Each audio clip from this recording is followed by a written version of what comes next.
Crecer en el ensueño, por Florinda Donner.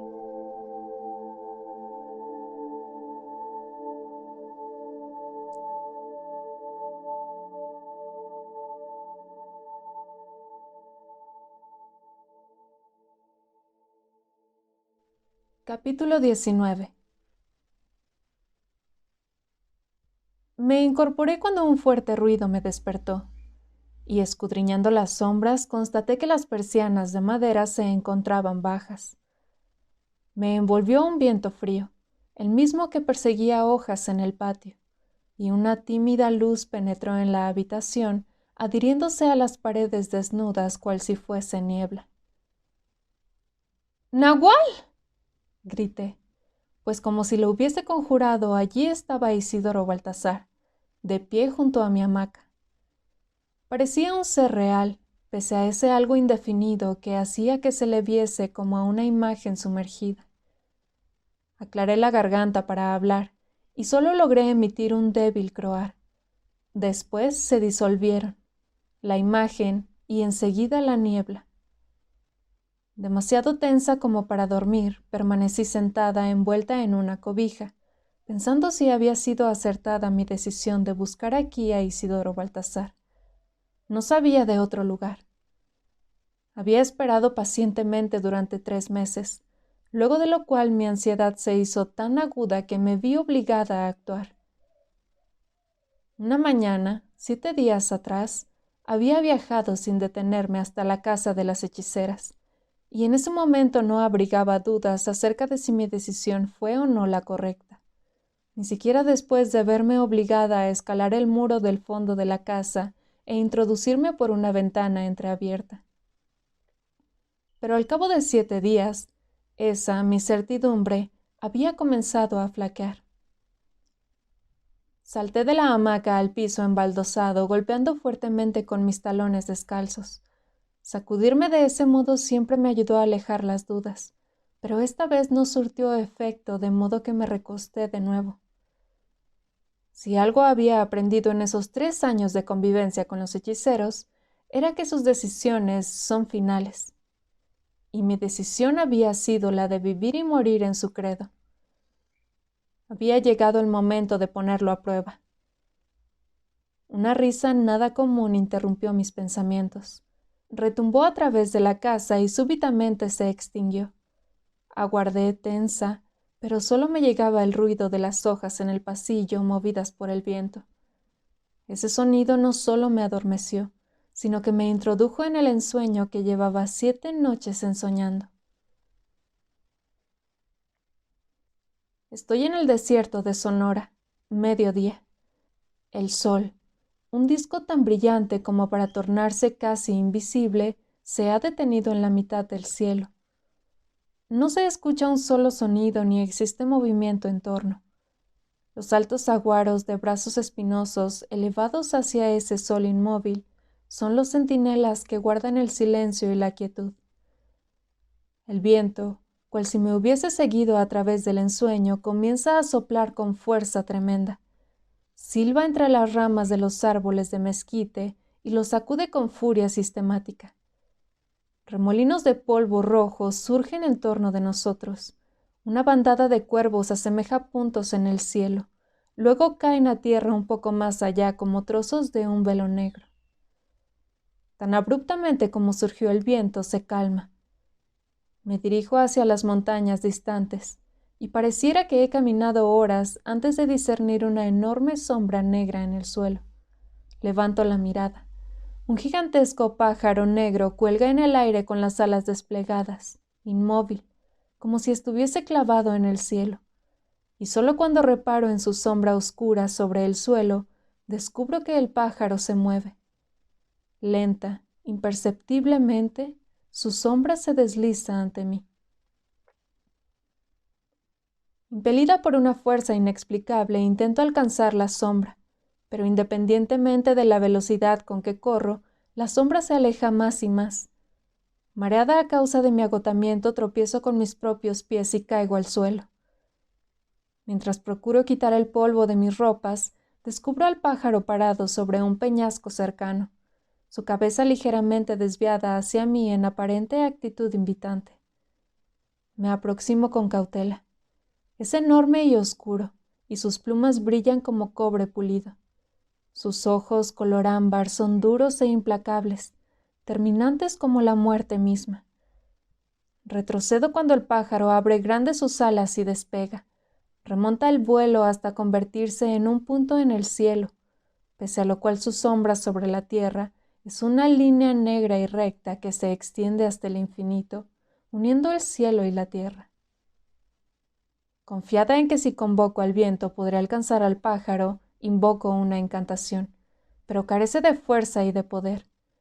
Mi voz se quiebra en mil susurros pronto absorbidos por el silencio. El desierto recupera su extraña calma. Comienza a desmoronarse en los bordes. Luego se desvanece lentamente en torno. De manera gradual adquirí conciencia de mi cuerpo acostado en la hamaca y a través de la cambiante neblina adiviné las paredes de la habitación revestidas de libros. Luego desperté totalmente y me impactó, como lo ha hecho toda la semana, la certeza de que este ha sido un ensueño y que sé lo que significa. El nahual Mariano Aureliano me había dicho cierta vez que los hechiceros, cuando hablan de hechicería, se refieren a ella como a un pájaro, y lo llaman el pájaro de la libertad, pájaro que solo vuela en línea recta y nunca hace una segunda visita. También dicen que es el nahual quien lo atrae y lo induce a arrojar su sombra sobre el sendero del guerrero. Sin esa sombra no existe dirección.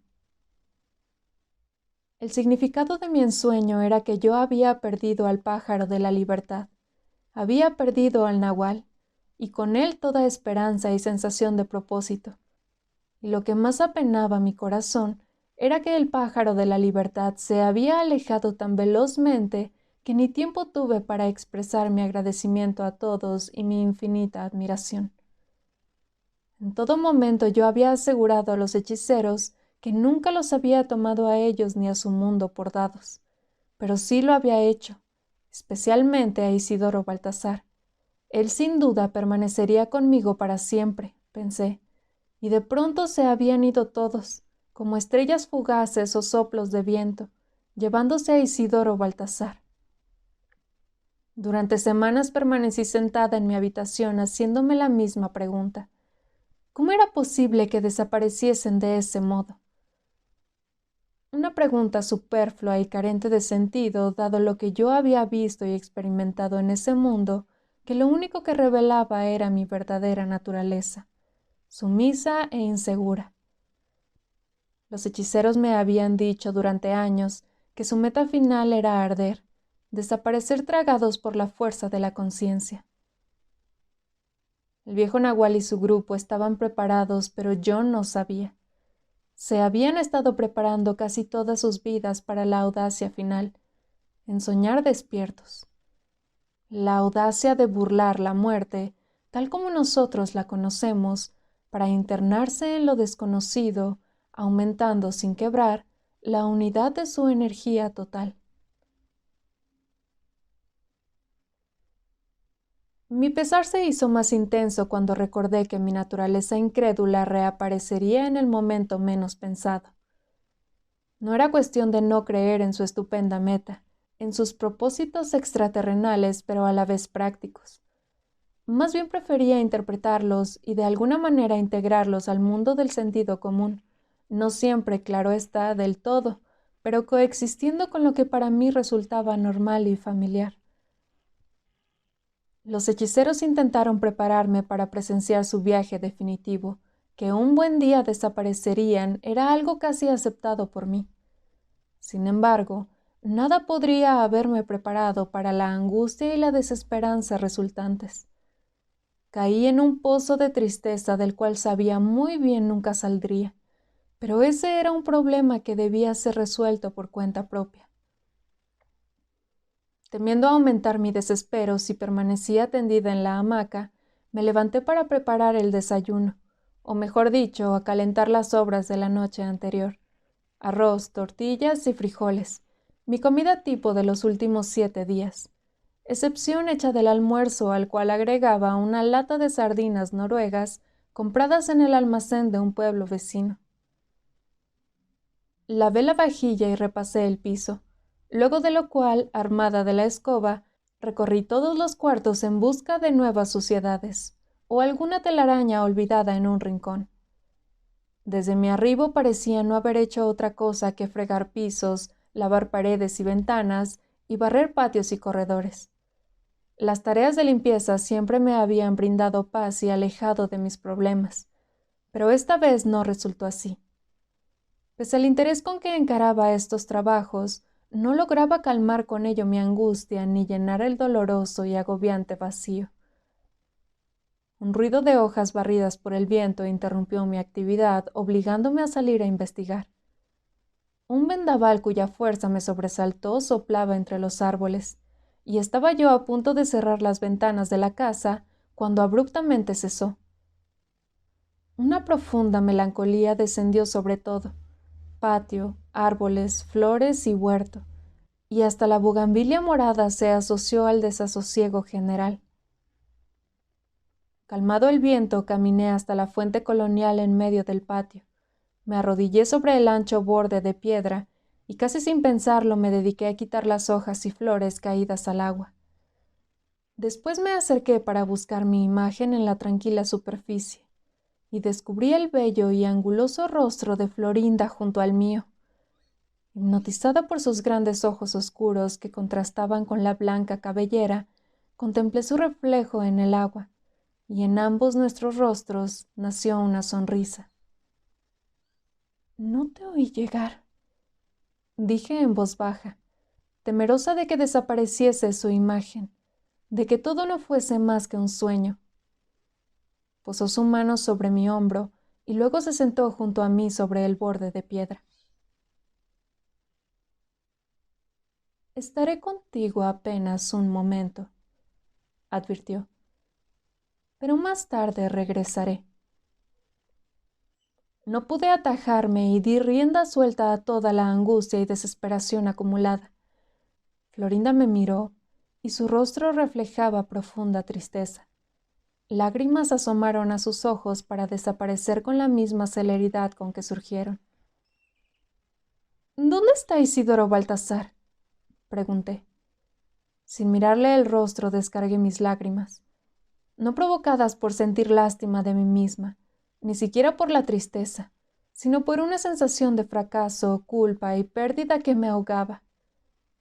Tiempo atrás Florinda ya me había advertido acerca de estos arranques. «Para los hechiceros las lágrimas carecen de sentido», dijo. «Cuando te uniste al mundo de los hechiceros, se te hizo entender que los designios del destino, sean cuales fueren, son meros desafíos que un hechicero debe enfrentar sin resentimiento ni lástima de sí mismo». Hizo una pausa para repetir que ya en otras ocasiones me había dicho que Isidoro Baltasar ya no era un hombre, sino un nahual.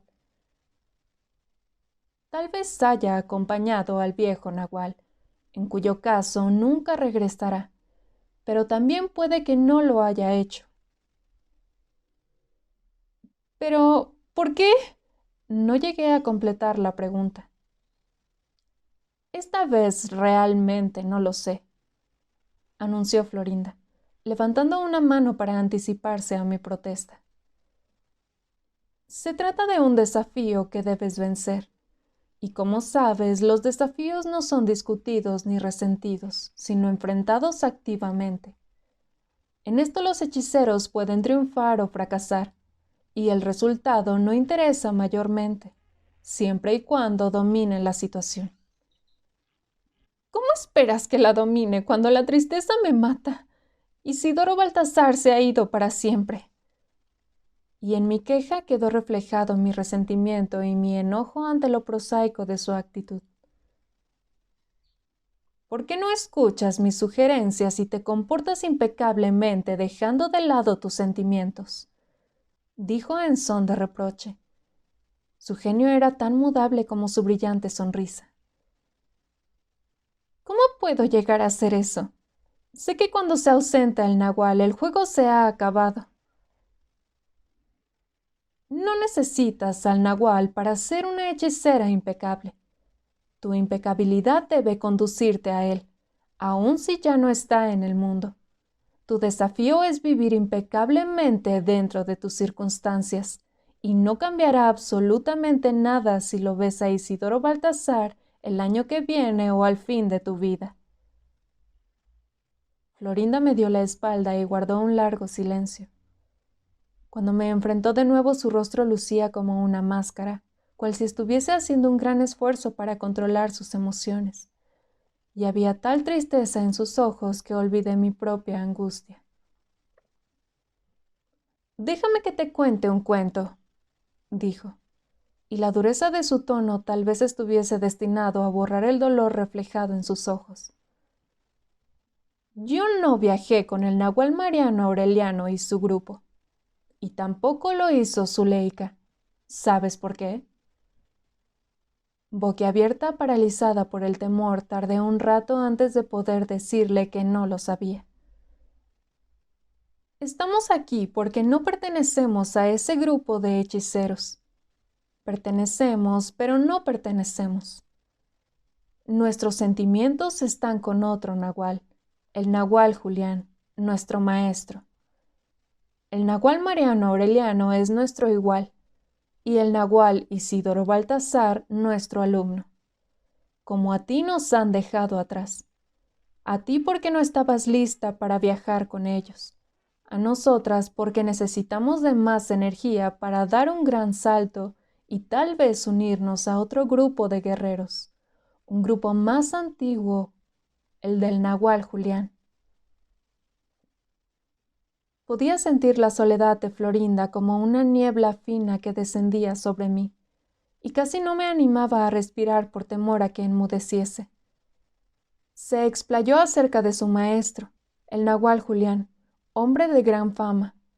Sus descripciones eran breves y a la vez tan evocativas que logré verlo ante mis ojos. El hombre más apuesto que jamás existió. Gracioso, de rápido ingenio, un bromista incorregible. Narrador y mago capaz de manejar la percepción como un maestro panadero maneja la masa, moldeándola sin perderla de vista. Estar con el nahual Julián, aseguró Florinda, era una experiencia inolvidable. Confesó amarlo más allá de las palabras, de los sentimientos, así como también lo amaba Zuleika. Florinda cayó en un nuevo y largo silencio, fija la vista en las lejanas montañas, como si con ese acto lograse extraer energías de los afilados picos. Cuando habló de nuevo, su voz era apenas un susurro. El mundo de los hechiceros es un mundo de soledades, pero en él anida eterno el amor, como el mío por el nahual Julián. Solas nos movemos en este mundo contando solamente con nuestros actos y sentimientos y con nuestra impecabilidad, dijo, y movió la cabeza como para subrayar sus palabras. Yo ya no tengo sentimientos. Los que tuve se los llevó el nahual Julián. Todo lo que me queda es mi sentido de la voluntad, del propósito y del deber. Quizá tú y yo tengamos el mismo problema. Y dijo esto con tal dulzura que pasó antes de que entendiese lo que ella decía. Me la quedé mirando. Como siempre, su espléndida belleza llamaba la atención, junto con esa hechicera juventud que los años dejaron intacta. Yo no, Florinda, repuse. Tú tuviste al nahual Isidoro Baltasar y a mí, y todos los otros discípulos de los cuales me han hablado. Yo no tengo nada, ni siquiera mi antiguo mundo. No me estaba lamentando. Hablaba a través de la certeza de que la vida, tal como la había conocido hasta ahora, era hoy cosa del pasado. El nahual Isidoro Baltasar es mío por el derecho que me da mi poder. Esperaré un tiempo más como es mi obligación hacerlo, pero si ya no está en este mundo, tampoco lo estaré yo. Sé lo que tengo que hacer. y mi voz se fue perdiendo al percatarme de que Florinda ya no me prestaba atención. Se encontraba absorta con un pequeño cuervo que se nos acercaba por el borde de la fuente. «Ese es Dionisio», anuncié buscando en mis bolsillos los pedazos de tortilla que le guardaba. No los encontré. Tan absorta estuve en mis penas que olvidé que a esa hora, pasado el mediodía, el pequeño animal venía por su comida. «Está enojado el señor», observó Florinda, riendo de los furiosos reclamos del pájaro. «Tú y el cuervo se parecen bastante. Ambos se enojan con facilidad y lo proclaman de manera muy sonora». Apenas si logré contener mi deseo de decirle que lo mismo podía decirse de ella, y ella rió como si supiese del esfuerzo que yo hacía para no llorar. El cuervo se había posado sobre mi mano y me miraba de costado con ojos brillantes que semejaban guijarros. Abrió sus alas y su reflejo azul centelleó a la luz del sol. Con toda calma le anuncié a Florinda que las presiones del mundo de los hechiceros eran intolerables. «Tonterías», respondió como si retase a una criatura malcriada. «Fíjate, lo asustamos a Dionisio». Fascinada observó el vuelo del pájaro que se alejaba y luego centró su atención en mi persona. Desvié el rostro y no sabría decir por qué, pues no había hostilidad en esos ojos oscuros y brillantes que lucían calmos e indiferentes. «Si no logras alcanzar a Isidoro Baltasar, entonces yo y los demás hechiceros que te hicimos de maestros habremos fracasado en nuestro intento de impresionarte y también de desafiarte. No será una pérdida terminante para nosotros, pero sí lo será para ti». Y viendo que mis lágrimas amenazaban volver a la carga, me desafió de nuevo. «¿Dónde está tu propósito impecable? ¿Qué sucedió con todo lo que aprendiste de nosotros? ¿Qué sucederá si nunca alcanzo a Isidoro Baltasar? ¿Puedes seguir viviendo en el mundo de los hechiceros si no te esfuerzas por averiguarlo?», preguntó con severidad. «Este es un momento en el cual necesito bondad», murmuré cerrando los ojos para evitar que se derramasen mis lágrimas. «Necesito a mi madre. Oh, si pudiese estar con ella». Me sorprendieron mis propias palabras pronunciadas con entera sinceridad, y ya incapaz de retener las lágrimas rompí a llorar. Florinda rió, pero no mofándose, pues había bondad en sus ojos. «Estás tan lejos de tu madre que nunca la volverás a encontrar», dijo cariñosamente, y su voz perdió el volumen cuando agregó que la vida del hechicero construye barreras impasables en torno. «Los hechiceros», recordó, «no encuentran solaz en la simpatía de otros ni sintiendo pena de sí mismos». «¿Tú crees que todos mis tormentos se deben a que siento pena de mí misma, verdad, Florinda?» «No, no solo eso, también a la morbidez». Y rodeándome con los brazos me abrazó cual si fuera una criatura. «La mayoría de las mujeres son mórbidas, tú y yo entre ellas». No estaba de acuerdo, pero no deseaba contradecirla. Su abrazo me llenaba de felicidad, y pese a tener el ánimo decaído, logré sonreír. Florinda, como todas las mujeres de ese mundo, carecían de capacidad para expresar sentimientos maternales, y pese a que yo gustaba de abrazar y besar a la gente que amaba, no toleraba estar en brazos de alguien mucho tiempo. El abrazo de Florinda no era tibio y tranquilizador como el de mi madre, pero era lo único a que podía aspirar. Deshaciendo el abrazo, Florinda entró en la casa. Desperté de pronto, y por un momento permanecí en el piso al pie de la fuente intentando recordar algo dicho por Florinda antes de que me durmiese. Obviamente había dormido horas, pues pese a la brillantez del cielo, las sombras del atardecer ya comenzaban a invadir el patio. Estaba a punto de buscar a Florinda cuando una risa rara me llegó a través del patio, la misma que escuché durante la noche. Esperé y aguzé el oído en medio de un silencio extraño.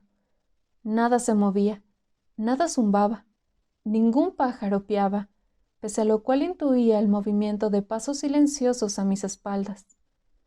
Me volví y en el extremo del patio, casi oculta por la bugambilia en flor, vi a alguien sentada en un banco de madera y que pese a darme la espalda reconocí. —¿Zuleika?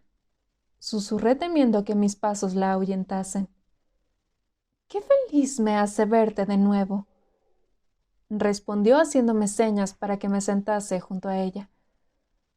Su voz clara, vibrante a causa del aire del desierto, parecía no provenir de su cuerpo, sino de muy lejos. Deseé abrazarla, pero algo me aconsejó no hacerlo. A Zuleika no le gustaba que la tocaran, de modo que tomé asiento junto a ella y manifesté a mi vez mi alegría de verla. Pero me sorprendió tomando mi mano en la suya, una mano pequeña y delicada. Su hermoso rostro rosa bronceado carecía de expresión. Toda su vida se concentraba en los ojos increíbles, ni negros ni marrones, y llamativamente claros, que se fijaron en los míos en una larga mirada. —¿Cuándo llegaste? —pregunté. —En este preciso momento —respondió curvando los labios en angelical sonrisa. —¿Cómo llegaste? ¿Vino Florinda contigo? —Oh, tú sabes. Las hechiceras van y vienen sin que se lo note. Nadie se fija en una mujer, en especial si es vieja. No obstante, una mujer joven y bonita llama la atención, y es por eso que las hechiceras, si son bonitas, deben adoptar algún tipo de disfraz. Si son medio feitas, no tendrán problema. Un repentino golpecito en el hombro me sobresaltó. Zuleika tomó de nuevo mi mano como para disipar mis dudas y dijo: «Para vivir en el mundo de los hechiceros, no deben soñar a lo grande». Y desvió su mirada hacia la luna casi llena que parecía colgar sobre las lejanas montañas. La mayoría de la gente no posee el ingenio ni la estatura espiritual necesaria para ensoñar. No pueden evitar ver el mundo como algo ordinario. ¿Y sabes por qué? Porque si no luchas para evitarlo, el mundo es en verdad ordinario. La mayoría de la gente vive tan preocupada con sí misma que se ha idiotizado. Y los idiotas no desean luchar para evitar la ordinariez. Zuleika se puso de pie y calzó sus sandalias. Ató su chal en torno de la cintura para impedir que sus faldas largas tocasen el suelo, y caminó hacia el centro del patio. Supe lo que haría aún antes de que ella comenzase. Iba a girar, bailar para acumular energía cósmica. Las hechiceras creen que moviendo sus cuerpos obtienen la fuerza necesaria para ensoñar. Con un gesto apenas perceptible de su mentón, me invitó a seguirla e imitar sus movimientos. Se deslizó sobre las baldosas y los ladrillos oscuros que obedecían a un viejo diseño tolteca, colocado por el propio Isidoro Baltasar. Dibujo que unía a generaciones de hechiceros y ensoñadores a través de las edades en una maraña de secretos y hazañas de poder, al cual él había contribuido con toda su fuerza, su intención y su entrega para hacerlo realidad. Zuleika se movía con la competencia y la agilidad de una bailarina joven, con movimientos simples que empero requerían tanta velocidad, equilibrio y concentración que me dejaron exhausta. Con llamativa agilidad y presteza giraba alejándose de mí. Vaciló en la sombra de los árboles como para asegurarse de que yo la seguía, y luego se dirigió hacia el arco empotrado en la pared que rodeaba las tierras detrás de la casa, y se detuvo momentáneamente junto a los dos citrus que se alzaban del otro lado del muro, aquellos que parecían centinelas apostados a cada lado del sendero conducente a la casa pequeña allende el chaparral. Temiendo perderla de vista, corrí por el oscuro y estrecho sendero, y luego me introduje en la casa para seguirla hasta el cuarto del fondo donde, En lugar de encender la luz, Zuleika echó mano a una lámpara de aceite que colgaba de una de las vigas. Al encenderse la lámpara emitió un fulgor vacilante que dejó los rincones de la habitación en sombras. Del único mueble, un arcón bajo la ventana, extrajo una estera y una cobija. «Acuéstate boca abajo», ordenó desplegando la cobija sobre las baldosas. Suspiré hondo y me sumergí en la placentera sensación de abandono que me ofrecía el estar postrada boca abajo sobre la estera. Una impresión de paz y bienestar impregnó todo mi cuerpo. Sentí sus manos sobre mi espalda, no masajeándome sino propinando ligeros golpes. Pese a haber estado muchas veces en la casa pequeña, aún no conocía su disposición. No sabía cuántas habitaciones tenía ni cómo estaba amoblada. En cierta oportunidad, Florinda había dicho que esa casa constituía el centro de sus aventuras. Era allí, según ella, donde el viejo Nahual y sus compañeros tejían su trama mágica, la cual, como una telaraña invisible y resistente, los unía cuando se sumergían en lo desconocido, en la oscuridad y en la luz, actividad rutinaria para los hechiceros. También había dicho que la casa era un símbolo, y que los hechiceros de su grupo no necesitaban estar dentro de ella, ni siquiera en su vecindad para sumergirse en lo desconocido merced al ensoñar. Dondequiera que fuesen, llevaban el sentido y el humor de la casa en sus corazones, y eso, significase lo que significase para cada uno de ellos, les daba fuerza para enfrentar debidamente el mundo cotidiano. Otro golpe en mi hombro por parte de Zuleika me sobresaltó. «Ponte de espaldas», ordenó. Obedecí. Su rostro, al acercarse al mío, irradiaba energía y resolución. «Los mitos son ensueños de grandes ensoñadores», dijo. «Se necesita mucho valor y concentración para mantenerlos, y por encima de todo, mucha imaginación. Tú eres un mito viviente, un mito que se te ha encomendado para salvaguardar». Hablaba en un tono casi reverente. «No puedes recibir ese mito a menos que seas irreprochable. Si no lo eres, el mito sencillamente se alejará de ti». Abrí la boca para responder, para decirle que había comprendido todo, pero la dureza de su mirada me detuvo. Era evidente que no tenía intención de dialogar conmigo.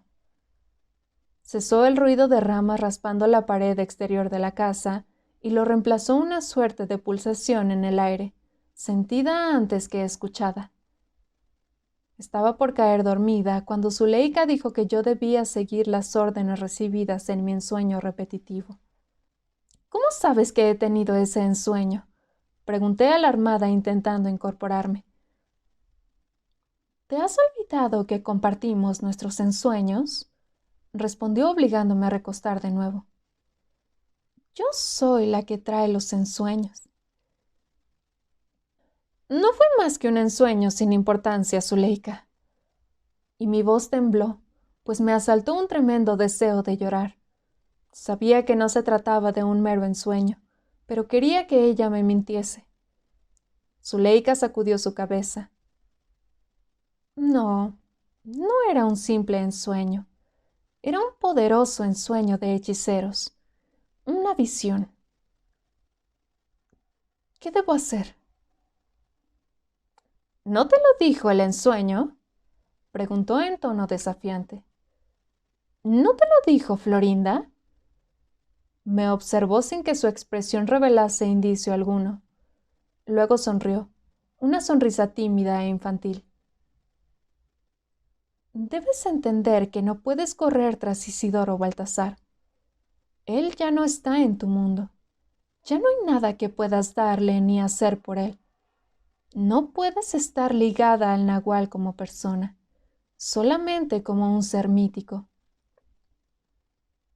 Con voz suave pero autoritaria, repitió que yo estaba viviendo un mito. El mundo de los hechiceros es un mundo mítico separado del mundo diario por una barrera misteriosa hecha de ensueños y obligaciones. Solo si el nahual está apoyado por sus compañeros de ensueños, puede él conducirlos a otros mundos viables en los cuales puede atraer al pájaro de la libertad. Y sus palabras se fundieron con las sombras de la habitación, cuando agregó que el apoyo que Isidoro Baltasar necesitaba era energía para ensoñar, no sentimientos y acciones mundanas. Luego de un largo silencio habló de nuevo. ¿Has visto cómo el viejo nahual, así como también Isidoro Baltasar mediante su mera presencia, afectan todo lo que los rodea?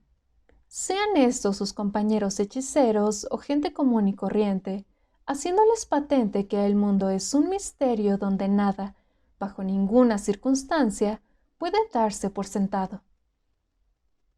Asentí con un movimiento de cabeza. Durante largo tiempo me resultó difícil comprender cómo los nahuales, por obra de su sola presencia, influían de manera tan poderosa.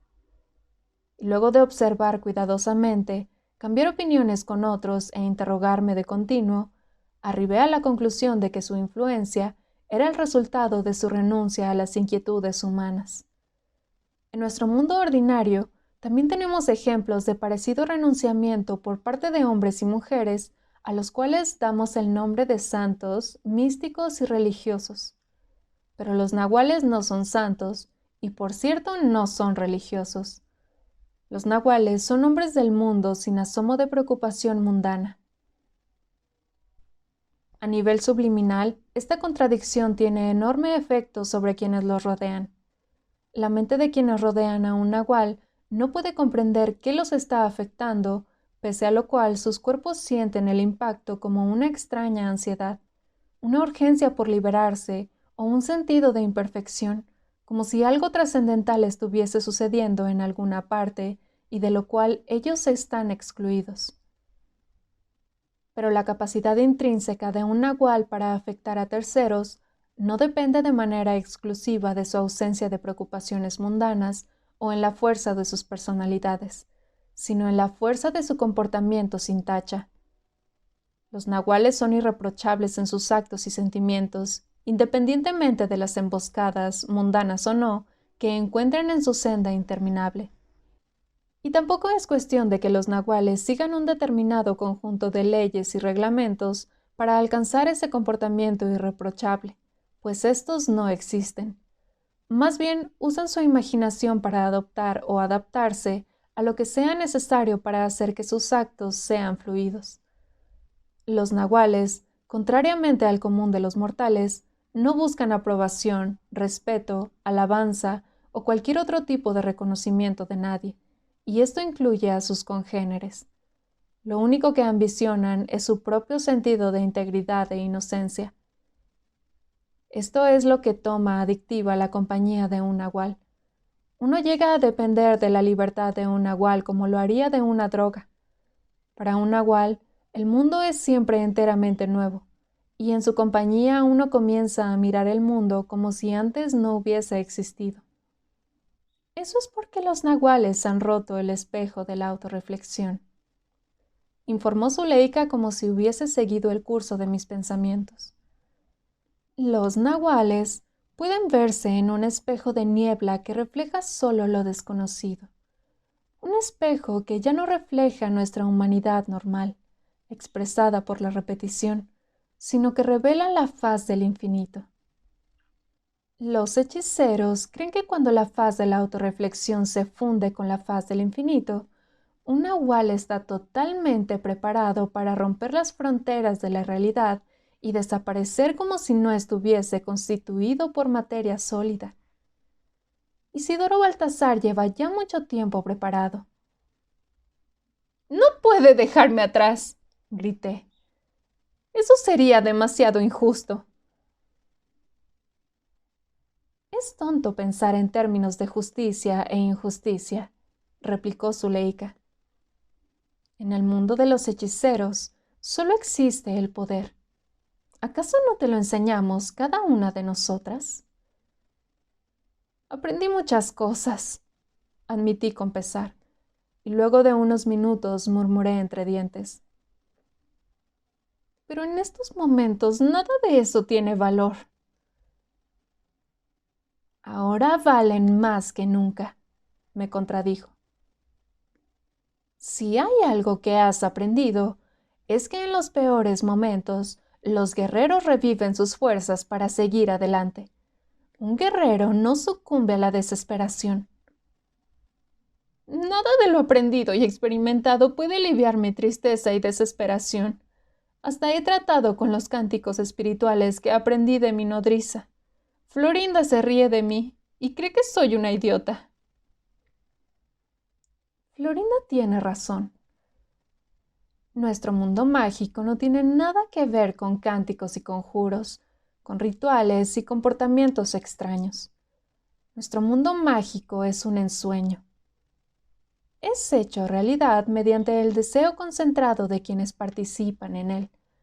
En todo momento lo mantiene intacto la voluntad tenaz de los hechiceros, del mismo modo como lo es el mundo diario por la voluntad de todos. Se detuvo abruptamente. Parecía haberse sorprendido a sí misma en medio de un pensamiento que no deseaba expresar. Luego sonrió y con un cómico gesto de impotencia agregó: para ensoñar nuestro ensueño tienes que estar muerta. ¿Quiere decir eso que me tengo que caer muerta aquí mismo y en este instante? Pregunté en una voz que comenzaba a enronquecer. Sabes que para eso estoy completamente lista. El rostro de Zuleika se iluminó y rió como si yo hubiese contado el mejor de los chistes, pero al notar que yo hablaba muy en serio, se apresuró a clarificar. No, no. Morir significa que cortamos todas las amarras, abandonamos todo lo que tenemos, todo lo que somos. Eso no tiene nada de nuevo, respondí. Lo hice en el momento mismo en que me incorporé al mundo de ustedes. Obviamente no lo hiciste, pues de ser cierto no estarías en el estado en que estás. Si hubieses muerto como lo exige la hechicería ahora, no sentirías angustia. ¿Qué sentiría entonces? Deber, propósito. Mi angustia nada tiene que ver con mi sentido de propósito, grité. Es algo aparte, independiente. Estoy viva y siento tristeza y amor. ¿Cómo puedo impedirlo? No se espera que lo evites, explicó Zuleika, sino que te sobrepongas a ello. Si los guerreros no poseen nada, nada sienten. ¿Y qué tipo de mundo vacío es ese? Pregunté desafiante. Vacío es el mundo de los que se entregan al vicio del amor por sí mismos. Y me miró de manera ansiosa como esperando que yo manifestase mi acuerdo. De modo que tenemos un mundo destartalado, aburrido, repetido. Para los hechiceros, el antídoto es la muerte, y no solo piensan en ella, sino que mueren. Un escalofrío recorrió mi espalda. Tragué y permanecí en silencio, admirando la espléndida luna que brillaba a través de la ventana. En realidad no entiendo lo que me dices, Zuleika. Me entiendes perfectamente bien. Tu ensueño comenzó cuando me conociste. Ahora ha llegado el momento de otro ensueño, pero esta vez ensueña muerta. Tu error fue en soñar viva. ¿Qué significa eso? Pregunté incómoda. No me atormentes con adivinanzas. Tú misma me dijiste que solo los hechiceros se atormentan con adivinanzas y que las hechiceras no, y ahora me lo estás haciendo a mí. La risa de Zuleika rebotó de una pared a otra, sonando como las hojas secas impulsadas por el viento. Ensoñar viva significa tener esperanzas, que te aferras a tu ensueño para mantenerte viva. Ensoñar muerta significa que has abandonado la esperanza, que no te aferras a tu ensueño. Temiendo no poder controlar mi voz al responder, me limité a mover afirmativamente la cabeza. Florinda me había dicho que la libertad es una total ausencia de preocupación por sí mismo. algo logrado cuando la masa de energía aprisionada dentro de nosotros es liberada. Había dicho que esta energía solo podía librarse cuando podemos reprimir el exaltado concepto que tenemos de nosotros mismos, de nuestra importancia, esa importancia que consideramos inviolable y libre de burlas. La voz de Zuleika era clara, pero parecía venir de muy lejos. «El precio de la libertad es muy alto», dijo. «La libertad únicamente se logra ensoñando sin esperanza, estando dispuestos a perderlo todo, incluso el mismo ensueño. Para algunos de nosotros, ensoñar sin esperanza, luchar sin meta, es la única manera de no quedarse atrás del pájaro de la libertad».